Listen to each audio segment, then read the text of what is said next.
cannot believe raw bread is so delicious. It's so easy to make. It's actually something we've been trying to figure out for a long time. And the key to raw bread is using an Irish moss paste. And I have a video on how to make Irish moss paste, so look that up, starting with your Irish moss, soaking it, turning it into a wonderful paste. This is what the paste looks like. That gives the bread its consistency. You want to have that chewy consistency. But what goes on the inside? Well, we're going to work with some almond flour here. This is pure raw almond flour. Buckwheat flour, you could use sprouted rye flour. They're everywhere now. You can find them in just about any market, at least any of the health food markets. And then of course, ground chia. Now, this is what chia looks like before it's ground up, and all you need to do is put it into a nut and spice grinder or a coffee grinder, or even your high-speed blender will work great. And that's going to bind all the ingredients. Now, like any kind of baking, you always want to have your dry ingredients mixed together. We're going to use some sea salt, Himalayan sea salt, the only kind you should ever use, the pink stuff. Okay, you should always put your dry ingredients together, mix them thoroughly, and then add your wet ingredients. So where's the honey? Honey? We're going to put the honey in right now.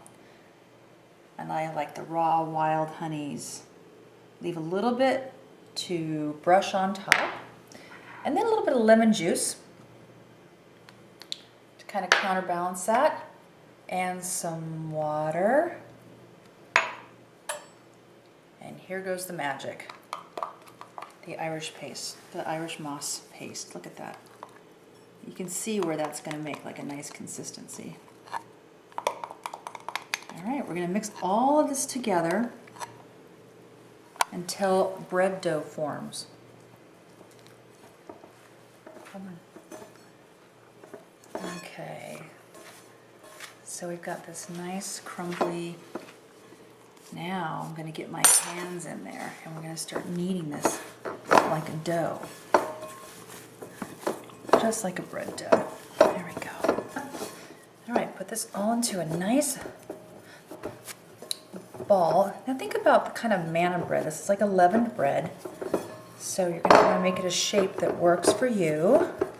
All right, and then we're going to transfer this over to a dehydrator sheet with a non-stick sheet on top. All right, then we're going to take the butter knife and we're going to score it. And then we're going to glaze it with honey. Honey? You know, I've got to say that for consistency's sake. There we go. Now what's going to happen is this is going to go right into the bread when it starts to heat up in the dehydrator. Now, dehydrators dehydrate, but at a certain temperature. I call it raw baking.